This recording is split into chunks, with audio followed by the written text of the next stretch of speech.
What's up? What's up, Zinger Nation? I hope you all had a wonderful holiday weekend. We are back at it with another week of crypto.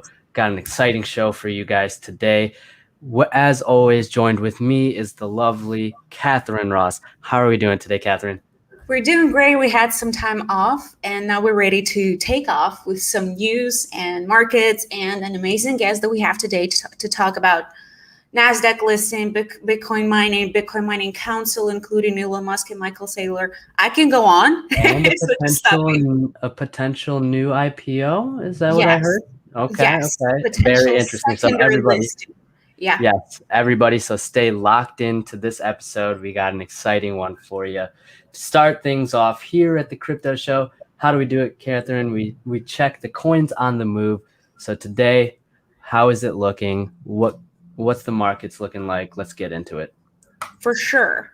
It does look, I don't think it looks that promising compared to what Spencer and Matt were discussing on the IPO segment just before us. But I think it looks pretty great. It's actually all green. And yeah, I'm happy to see that. And I hope that you're happy to see that as well. It is actually slowly recovering to not so high prices that we are seeing right now. We have seen something better in May. But I'd love to focus today on two coins specifically. First of all, Ethereum, and then Kucoin, and for the reasons I'm about to tell you. So Ethereum, right? We have recently seen that Ethereum is, well, by we, I mean Aaron, me, everybody who's reporting on it, everybody who's writing about it, and I hope everybody who's interested in Ethereum and cryptocurrency industry in general. So Ethereum seems to overtake Bitcoin. The reason I'm saying that is because one of the news that we have actually run recently is that the number of active Ethereum wallets is actually much higher than those of Bitcoin. What active wallet means actually is a wallet or an address where some sort of transaction took place. It might be you might either receive or send at least like $1 worth of Ethereum, but to make some sort of transaction or any other action on this wallet. And Ethereum seems to be much more popular these days. And what Aaron is showing you right now is actually a Bitcoin active addresses historical chart. And this is pretty interesting because, so for me, I'm looking at the peak, and the peak was actually on May 10th, May 11th. Yeah, let me just double check what Aaron is showing you guys. Right here, the peak in Bitcoin active addresses was actually, all right, April. Okay. For ETH, it was in May, around May 9th. So you're comparing. That's good. Yeah. Yes. So, which is pretty obvious. The highest number of transactions in active Bitcoin wallets we saw was around the time when Bitcoin hit 63K, which was a very popular month between the middle of April till May, till the very decision that Tesla made about halting BTC payment. What we're seeing with Ethereum, and I'm looking at the chart right now, is that the highest peak was also around that same time, because when Bitcoin was going up, Ethereum was going up along, and it actually hit a record number of transactions and a record price, all-time high price at the same time. But right now, it's actually bigger, higher, and we are today, July 6th, still not ready to go back to work. What day it is. And yeah, so as you can see, if you compare it on the charts, Ethereum is much more popular these days. So if we're looking right now at the Ethereum coin market cap chart, oh my God, it is currently trading at $2,319. It is up by 4.17% over the past 24 hours. Yeah, Aaron, I'm sorry, I'm just just going rogue here. Yes, and the trading volume over the past 24 hours is over 19 billion dollars worth of Ethereum. So these numbers are actually higher than what we can see with Bitcoin right now. And the dominance of Ethereum is a phenomena that we have seen over the past month. Let me just recap a couple of reasons why it might be happening. I've been doing some research, and different analysts across the globe. I did not specifically look for US-based analysts, but all over the globe. So BTC dominance is obviously falling down, and if you can check it, you can go on CoinMarketCap. Dominance at the very top of the page, and you can check what kind of dominance in percentage terms are Where are you held. seeing that? Where can I go there? Where can I find that? Let me just. Okay, so are you on the main page? Okay. Yeah, you're on the main CoinMarketCap. page. If you look at the top bar, there's cryptos, exchanges, market cap, 24 hours volume, and then dominance. I see it. Yes. Right here. Yes. And even though it does look like BTC still holds the higher percentage of dominance, it is historically has been the same way, but it's actually much lower because it used to be 50% and higher all the time. It went as high as 60, I think 65% at some point in history, specifically last year and this year. So it has a very, very high number than what we're seeing right now, because what we're seeing right now is 44.3% of dominance. And Ethereum is actually at one of the highest points ever, 18.8%. So again, one of the reasons for that is obviously Chinese regulations. As I've mentioned before, a lot of traders in the cryptocurrency space come from Asia or Asia-based regions, specifically Southeastern Asia, including obviously China, Singapore, Hong Kong, Japan, and South Korea. But with the regulations that we have seen in China currently, right? So it's not new. Again, we have said that before. It's not new. China has been tightening the regulation on cryptocurrency since 2017. So what we're seeing right now, it's not only some sort of liftings and tightening regulations on the crypto space. It's actually the ban, I think I can call it. So Chinese government has banned cryptocurrency mining, and this is something that affected the Bitcoin price specifically in a very disappointing way. That is considered to be the main reason behind that. Obviously, we don't know specifics because it's the crypto space. Everybody's doing whatever they want, and they sell and buy, and it's very difficult to actually monitor the traders' behavior in the crypto space because sometimes it correlates with news, sometimes it doesn't. But overall, what analysts think is that Chinese regulations, specifically concerning mining, has affected BTC dominance. Another reason, and that is actually very interesting, unfortunately, we don't have data for June yet. We're just a couple of days in July.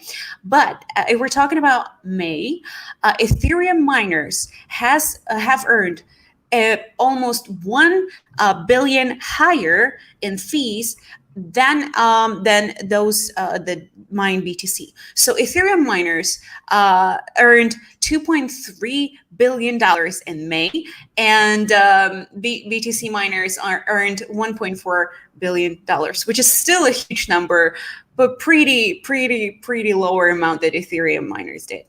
And then there's a Ethereum hard fork that is coming this month that, again, it's another interaction of an Ethereum journey to Ethereum 2.0 layer, which is going to be a migration from proof of work to proof of stake, which is expected to make Ethereum fees on Ethereum a lot cheaper, and then the scalability of the blockchain a lot faster. So that's one of the reasons. And the last reason, I promise, Aaron, the last reason is that BTC, in light of the recent events, including Bitcoin mining concerns that Tesla raised in the first place, and then this entire conversation that started in May because of the Tesla decision, Bitcoin Mining Council of North American Miners activity, and a lot of people talking about Bitcoin mining environmental damage.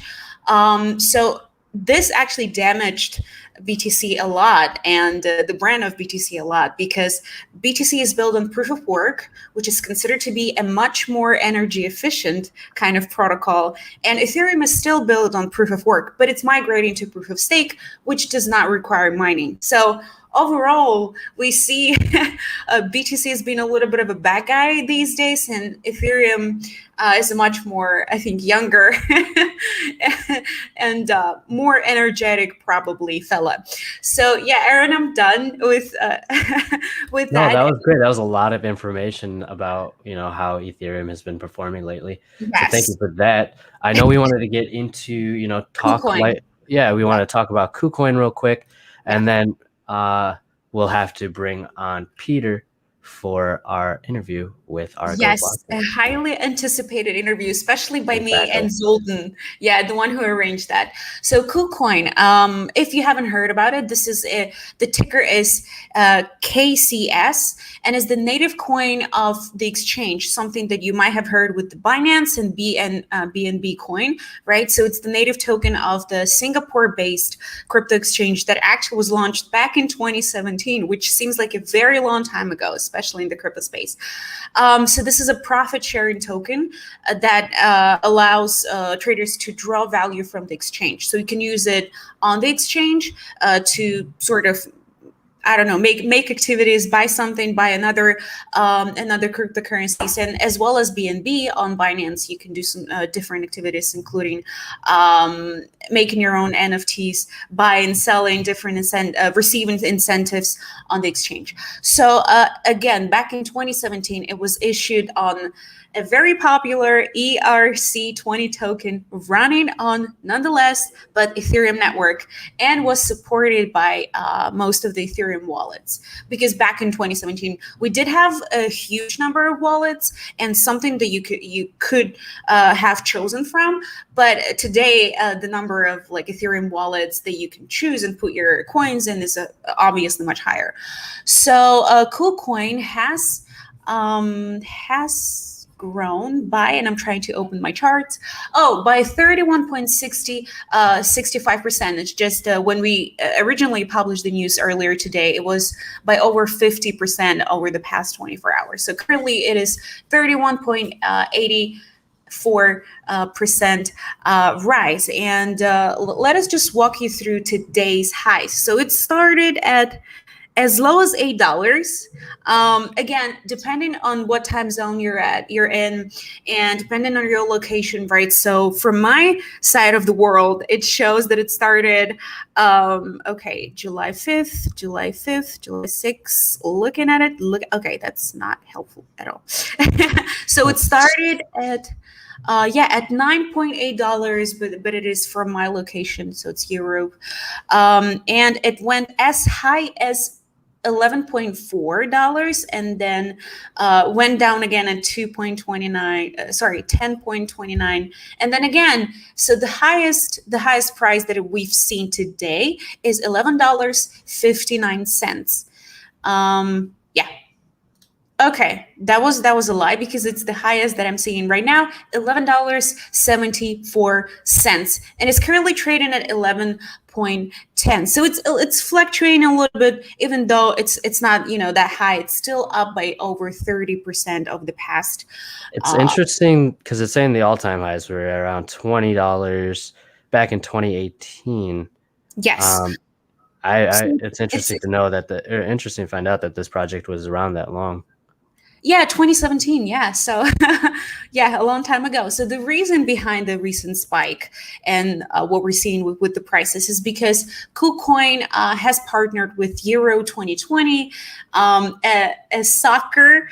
It's just a little bit, unconventional for me because we call it football, but still soccer sport sponsorship. And it has offered different incentives over the past few weeks to users. One of the tweets that Aaron is showing you right now is, if you can guess who is going to be a champion, you could earn as much as 2,000 USDT. USDT is a stable coin pegged to the value of dollar, but still you can earn it on Kucoin exchange, obviously.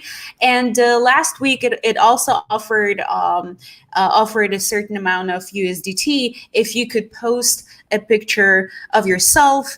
If you can tweet a photo of yourself watching the game with a Kucoin logo to participate, you would be able to earn some sort of incentive on the exchange. If you're interested in buying this or trying to trade it, again, not investment advice, never will be an investment advice.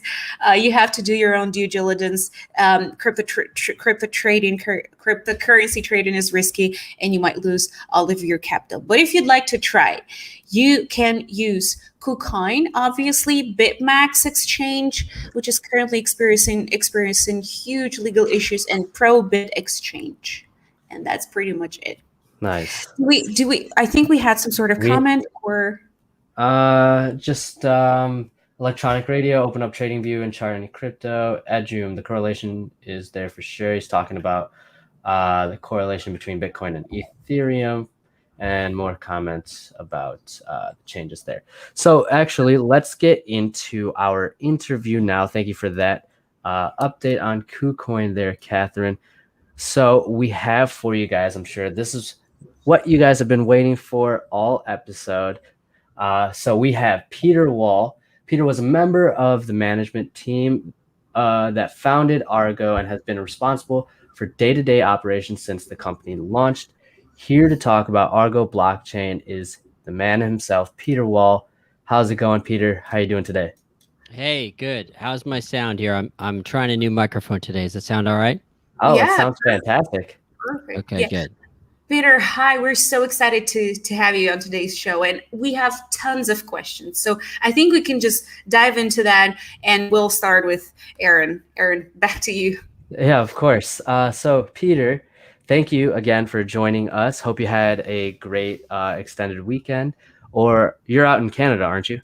We had a super extended weekend, Aaron, because we had, July 1st, the Canada Day on Thursday, and then Friday was kind of like the day between. And then we had, yesterday was the July 5th kind of leftovers from July 4th. Yeah. So it's been, of course, none of us really took any time off, but the idea of like a weekend was a good one. Absolutely. Can never take a day off with crypto. Catherine knows that firsthand. No. Awesome. A bit tricky. Yep. Peter, awesome. Thank you again for joining us. So just, you were a former journalist from 2001 to 2016. What made you switch into the field of crypto?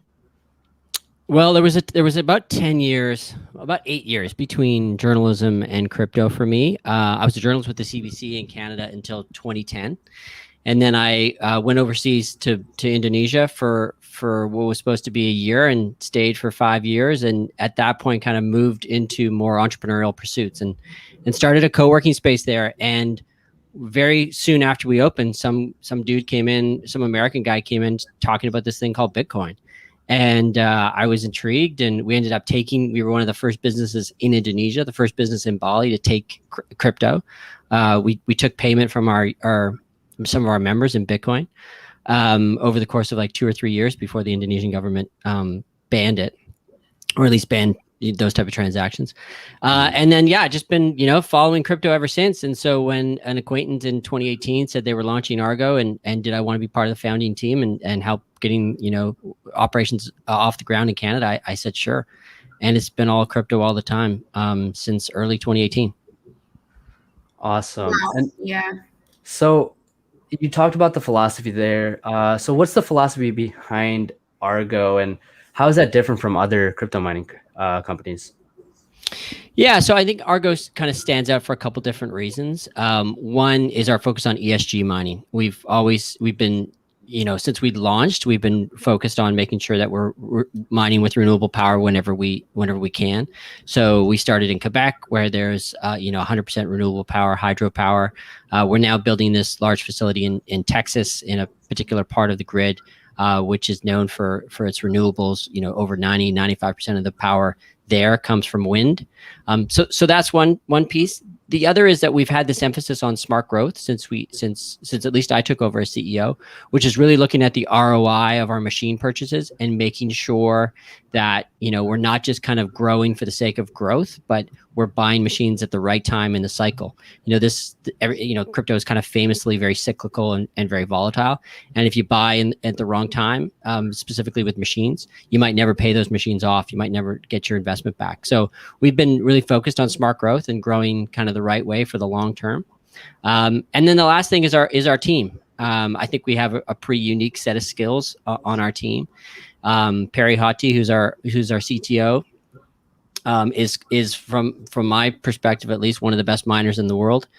We actually just put up a Q&A on Twitter that Perry's going to do. So if folks have questions, they can ask Perry, and he'll answer them on a Twitter video in the coming days. And so, yeah, we have a great team. We got, some really good horses in the stable, and we're ready to run. Just a couple of follow-ups, if you don't mind, Aaron. So you've mentioned the right time to buy machines. What did you mean by the right time? Yeah, so it's always about, making sure that, I can tell you the wrong time. So 2 or 3 months ago when, machines were $100 a terahash, that would have been a really bad time to go deep into a big machine purchase. When we bought machines, back in November, December of last year, the machines that we installed in January, February, the S19s, that was a great time to buy machines because Bitcoin hadn't run, dollars per terahash were still reasonable. The projected ROI on them at the time was good.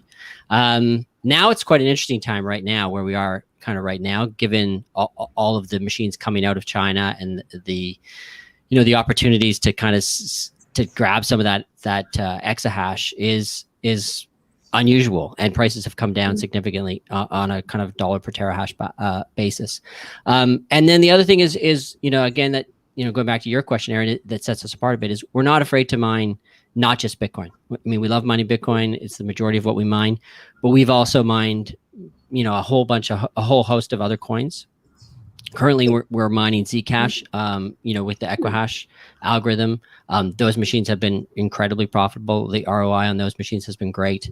And in the future, we're opportunistic. So when we see an opportunity and when we see a good machine at the right time in the cycle, we'll buy it.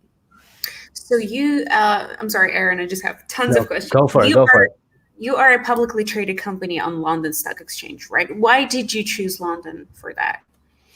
Yeah, so when the company was initially kind of going public back in 2018, the landscape of public markets looked quite different. There wasn't really anyone listed on Nasdaq. There were some Canadian folks, that were listed. Hive was one of the first, Hut 8.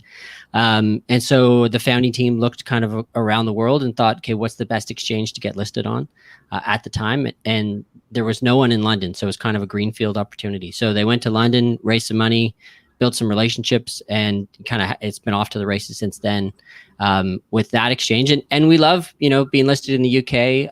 Our shareholder base is very loyal and very engaged. And, we're the only publicly traded crypto mining company listed in London. And then just today we announced that we're also exploring a Nasdaq listing. So, London's not the only market, but it's an important one. Yes, we were just about to touch on that. Yeah. So according to, sorry, it's the noise outside. According to your today's announcement, right, you haven't made any decisions yet, but you are thinking that this is a great time to be potentially to do listing on Nasdaq. What do you mean by that? By potentially good time to do that? Well, the announcement, what they call in England, in the UK, an RNS, it basically says what I can say, which is we're exploring we're exploring listing on the Nasdaq. Obviously, there's lots of markets in the world, and as a technology company, the Nasdaq is the biggest technology exchange in the world, and it gives you access to pools of capital that you wouldn't necessarily have access to. So it's the announcement said exactly what it is we're exploring the opportunity to list on the Nasdaq. But that's going to be just a listing, right? It's not going to be IPO or SPAC. It's just going to be secondary listing, right? Potentially. I can't other than what the announcement said. I can't really get into any more of the details. saying the wrong thing. So that's all I can say right now we totally get is it. what we Sure, said. sure. And Tons of questions about Bitcoin Mining Council, right? So I know for a fact, because I was listening, you were a part of conversation on the first ever Twitter call, including Michael Saylor. Can you talk to us a little bit about Bitcoin Mining Council, right? So what is this all about? Is it really worth it? Are you going to try and be as transparent as you initially decided to be? Walk us through that to someone who has not heard of it. Sure. So Bitcoin Mining Council, we've been, it's been going gangbusters. It started 6 or 8 weeks ago. I forget exactly the launch date, and kind of came out of a series of conversations that some of us were having about energy FUD around Bitcoin, and Michael Saylor kind of got everyone together and said, at least got some of the big North American miners together, and his take was, just because we're decentralized doesn't mean we have to be disorganized, and so that it's kind of just grown from there. So the council is open to anyone who's a miner, and really has three, kind of the mandate is to do three different things. One is to educate the public on the benefits of Bitcoin and Bitcoin mining. The second is to share best practices. So if someone's doing something smart, it's an opportunity for miners to share ideas. There's going to be lots of folks at the conference in Miami, the Money Disrupt conference in Miami in 2 weeks. So I'm sure, along those lines, that getting folks together and sharing ideas is always a good thing. And then the last thing is to be, as you said, to be more transparent around energy usage, around as much kind of data that we can get out to the public. There's lots of folks who've been shaping the narrative about Bitcoin mining, and most of them have not been Bitcoin miners. So I think the Bitcoin Mining Councils is an opportunity for miners to come together and kind of help shape the narrative together, and displace some of the myths out there, and get some good data out to the public. That's not to say we're all going to agree on everything. It's even the word council is kind of a bit of a misnomer. It's a loose affiliation, or an informal coalition of miners who happen to basically be miners and have some shared interests, but it's by no means any kind of anything beyond that. And aren't you worried that you're basically competitors, but you come together and you make common decisions, or maybe borrow practices? Is this just in the spirit of collaboration and making the world a better place in some sort of way, or how would that work? Because you're basically competitors with Riot, blockchain. Yeah. I mean, we're competitors, but it's a very small industry, and I think that just like Roger Federer and Rafael Nadal are competitors, it doesn't mean they can't be good sportsmen with each other and have a good relationship, and they're still part of the same kind of network. So it's about being congenial with each other, but at the same time as being competitors and being independent and doing your own thing. So yeah, that's I don't think the two are necessarily kind of mutually exclusive. Mm-hmm. Just to set the record straight, was Elon Musk present on that first call, or that was just a publicity stunt? No, he was. Yeah. Elon was on the first call, and he came in and asked some very thoughtful questions about Bitcoin mining and energy usage, and clearly was kind of earlier in the stage of his education about the space, and I think he's been he's continuing to learn about the space. So no, he was there. Is he going to be a part of this agenda? Is he going to be present on future calls? Because a lot of people criticized Elon Musk and even call him a tourist in the space, or said that he's not the best person to lead this conversation. So is he going to be a part of the council, or just a person affiliated with that? So he has no affiliation with the council and no role. Mm-hmm. Oh, wow. Okay. Aaron, I do have one more very important question before we roll up. Okay, you'll take the one question, then we got a question from the chat, and then let's wrap it up after that. Cool. Yes. So about the Bitcoin mining specifically, there are only 21 million Bitcoins that are ever be able to be mined, and we are at the point where we only have 2.2 million left. Right. So the first part of the question is, what do you think is going to happen after that with the price? right? And with the price and with mining specifically. So. Yeah, so there's lots of different speculation on exactly what's going to happen. Obviously, it's crypto, so we never know what's going to happen.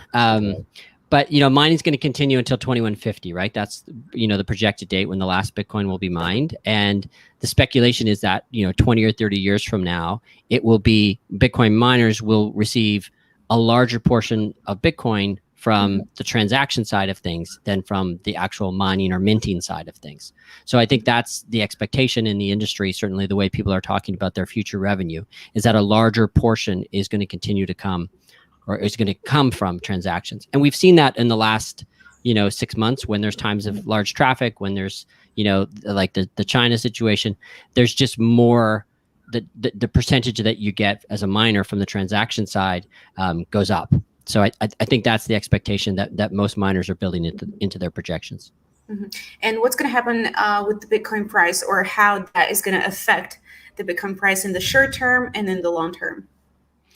I don't comment on the Bitcoin price other than to say I'm bullish in the long term. And I don't know where it's going to be today. I don't know where it's going to be in a week. What I care about is where it's going to be in a year, in 5 years, in 10 years. Because I think this thing is unstoppable, and it's just got so much momentum and so much energy and so much realness about it. That I think in, famously, I tell my shareholders and our team to think in quarters and years and not in days and weeks. And I feel the same way about the Bitcoin price. Oh, personally, I appreciate you not commenting on Bitcoin price, but we had to ask for the viewers. Aaron. We do have a weekly bet. I will say we do have a weekly team bet. We have a team meeting every week with everyone present, and we have a bet about where the Bitcoin price will be each week. And I've never won, just for the record. So I'm probably not the right person to do that in our office. Yeah, we have one guy who won like 10, but I'm at like 0. Yeah, it's a good thing to do, actually, just on the weekly number. Yeah. And of course, a lot of it's luck, and I'm sure the guy who's got 10 thinks he's very smart. Right. So real quick, this is the question from the chat. This comes from Edjum. As a miner himself, does seeing the evolution of projects migrating from proof of work to proof of stake keep you up at night? It's a good question. I generally sleep pretty well at night, Edjum. I think that there's room for both. I think that there's room for proof of work to coincide alongside proof of stake. There are different consensus mechanisms. I mean, we got proof of space coming in. I don't necessarily worry about proof of stake. Bitcoin's not moving to proof of stake anytime soon. It is what it is. It's got this incredible security and this incredible, like, proof of work works, and it's not going away. Will there be other projects that come along that either transition to proof of stake or start as proof of stake? For sure. And that's going to be part of the ecosystem. And I think that's all to the good. So I don't worry too much about that as a miner. And as a company, we're also building. We've invested in DeFi projects where we're looking at, not just mining. We think about it in terms of physical infrastructure being the mining, and then digital infrastructure being kind of everything else. And we're not, a company that's like Bitcoin maxis. We think that there's room for all sorts of opportunities within the ecosystem and within the space. And so we're keen on this space continuing to evolve, and we want to take part in it. No, that's great to hear.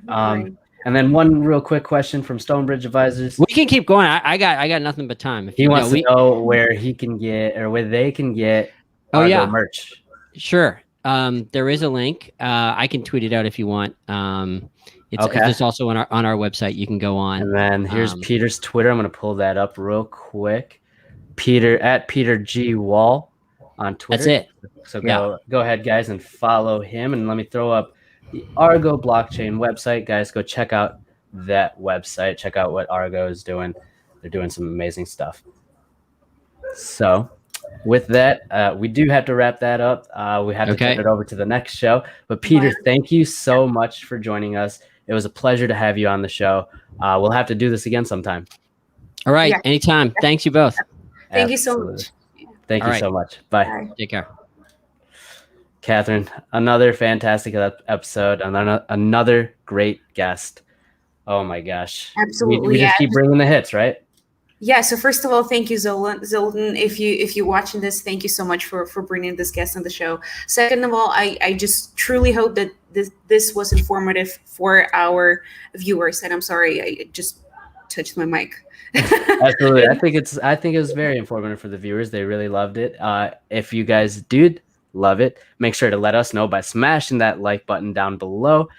Check out all the links for all of our content, all of our offerings that Benzinga provides in the description below. We got to wrap it up, guys. I'm going to send you over to the Biotech Buzz with the biotech queen, Vivi herself, and producer Rohan. You'll see him make an appearance there. So again, thank you all for tuning in to another episode of the Benzinga Crypto Show.